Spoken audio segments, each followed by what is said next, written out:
Ladies and gentlemen, my name is John Bain. You know this is serious if I'm using my real name. In 2014, I produced a short video on the importance of net neutrality.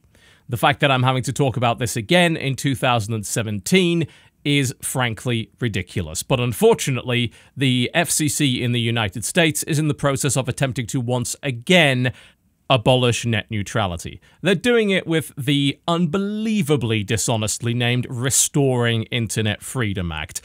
Unsurprisingly, to a lot of you, you will probably realize that that act does the exact opposite of what it claims. This very short video is to give you a quick primer on what net neutrality is, and to explain it to those who don't understand it, and to be shared with perhaps friends, family members and colleagues that are also not aware of why this is a problem. Net neutrality is the concept that all traffic on the internet should be treated equally. At the moment, the concept of net neutrality is protected under the so-called Title II designation, meaning that it is classified as a utility. That means it's similar to something like water or electricity. You can only charge for the resource used. You can't charge extra for what it is used for. You can't charge a premium if you decide to pour water into a glass and drink it, versus using it to water your plants. That is obviously ridiculous. And yet, abolition of net neutrality would allow for just that. The only people that the abolition of net neutrality benefits are the ISPs, large corporations that stand to gain financially and, of course, constrict and strangle their competition. Large internet service providers in the United States, such as Spectrum, formerly known as Time Warner, also own video streaming services, which compete directly with firms such as Netflix and Hulu. If net neutrality were abolished, these firms would be able to slow down their competition to the point of making them unusable, forcing their customers to instead use the Spectrum-owned service. This is anti-competitive, it is monopolistic, and it is against the principles of the free market. It is universally bad for you, the consumer. There is absolutely no upside to this whatsoever. Were net neutrality provisions repealed in the United States, internet service providers would have the ability to charge you extra to access your favorite websites. If you chose not to do so, they could slow them down to a crawl. If that wasn't reason enough to support net neutrality, think about the wider implications. Slowing down and crippling access to websites can be used as a tool to suppress free speech. It can be used as a tool to manipulate public perception. It can be used as a tool to hamstring criticism of corporate interests.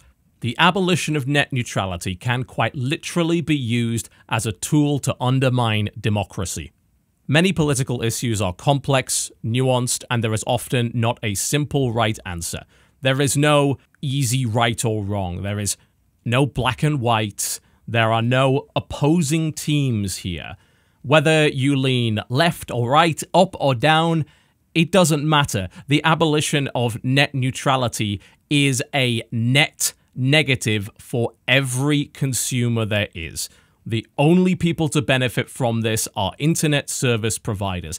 There is credible evidence to suggest that the abolition of net neutrality in any country, the United States or otherwise, can and will most likely result in that country falling behind in terms of its competitiveness on the world stage, whether it be economic growth, fighting unemployment, or technological innovation. These are all things that will suffer with the abolition of net neutrality. Regardless of your political orientation, unless you happen to be the CEO of a large ISP, you will suffer if net neutrality is abolished. Over the last few months, the large corporations that do oppose net neutrality have been ramping up the propaganda, astroturfing, and shilling efforts. During the FCC's public consultation period, the website was flooded with identical comments accompanied by obviously fake names.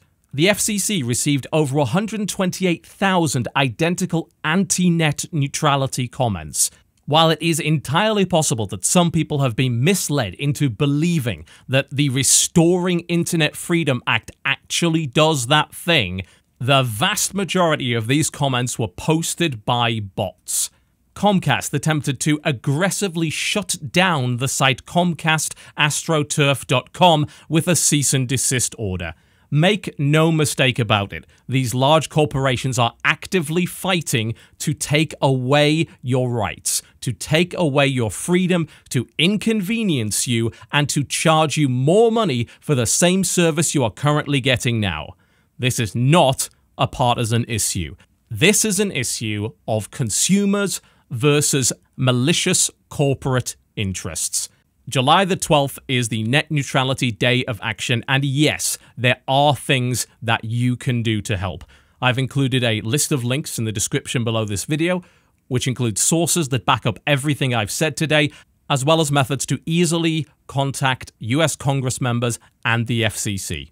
Make no mistake about it, folks, this is a battle for the future of the internet as we know it. I've turned off ads and monetization on this video so that I can, in all good conscience, tell you to share this with as many people as possible.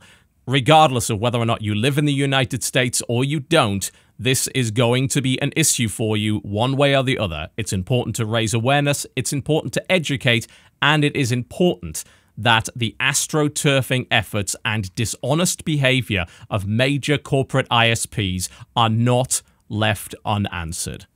Ladies and gentlemen, thank you very much for watching, and I'll see you next time.